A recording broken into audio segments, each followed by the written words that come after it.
বসে থাকবেন? আপনার ছোট দাওয়াল সে আমার ছোট ভাই হয়ে আমাকে এত বড় অপমান করলো, আপনি তার কোনো বিচার করবেন না? আচ্ছা ভাই ভাই দুটো কথা হয়েছে, তার জন্য তুই বিচার আচারে কি আছে রে? হ্যাঁ, তুমি তো তাকে সাপোর্ট করবে। আমি তো তোমার দাওয়াল না, আমি হলাম তোমার শত্রুর।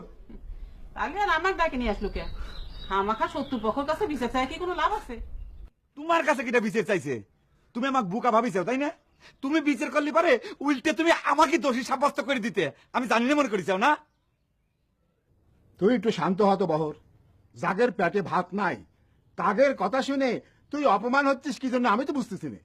তাগরের পেটে ভাত নাই আবার সে কথা সত্যি, কিন্তু তাগরের পেটে তো চিড়ে পড়েছে, এবং সেই চিড়ে খাওয়া ঠেকা বের যাই আমি আক্রমণের শিকার হয়েছিলাম।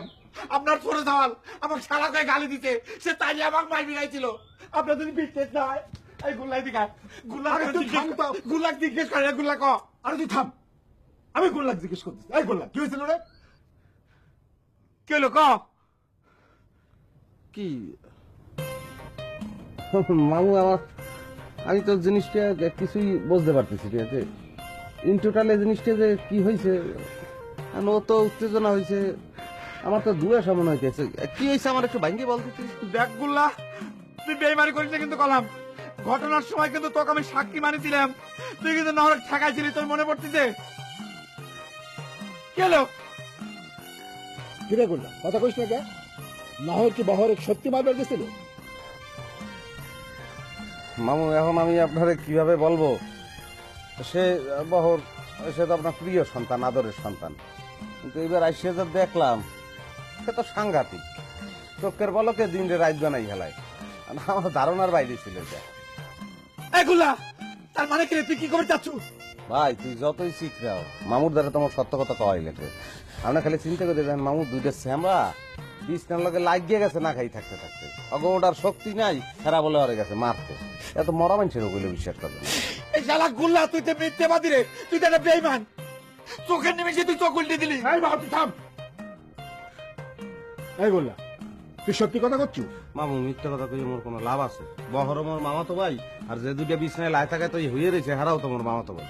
এ ভাই গুল্লা, তুই মিথ্যে কথা কইস না, উপরওয়ালা সহ্য করবি না, সত্যি করে ক। তাই উপরালারে হেটা ভাব দে, তুই শিখরাও কা ওটা তোর চক্রান্ত তো বুঝে গেছি। মামু তো তোর একটু বেশি ভালো পায়, এই সুযোগ লইয়া তুই মামুরে ব্ল্যাকমেইল করতে আসো, বেশি পলিটিক্স দেখছো না? তুই একটা বাট পার্টিকার, তুই এই মুহূর্তে তুই আমাদের বাড়ি ছেড়ে চলে যাবি। এই তুই যা, এই, বাইরে। আমাকে শোনার চঞ্চলে অশান্তি বাঁধাচ্ছে আপা। মামু মামানি ও কি করলো না? ও আপনাকে সামনে এই যে কি করলো আপনাদের দেন নাই? হুম, আপনারা যে তা দুইটা মানুষ এখন সামনে ও আমার অপমান করলো, আপনারা আপনাকে অসাক্ষাৎ ও আমার কি করবে এটা আপনার কম। সাবধান মার ভাই, মোর মার তো সামনের বুঝে তোর মুই আইতে যাই নাই মামু বাড়ি। সব সময় খালি এক ভাঙা সাথে বাজাইছ, একই কথা বারবার কইতা। এই আই চুপ করে যা, তুই এসে যা। ওর বাড়িতে বাইরে করে বাইরে বাইরে তুই। তুই যা থেকে। মরণের কালে ভাই কইছিল যে মরে দেখতে ইচ্ছে করলে তোর মামুরে যাই দেখবি এর লেগে আই। মুই আই তো খালি আমনের লেগে আর মামানের লেগে, নাইলে এবারে আইতাম কোনোদিন মামু বাড়ি আইতাম না, এই ধরনের অপমান সহ্য করা যায়? ব্যথা ব্যথা হাতে ব্যথা ভাবি ব্যথা।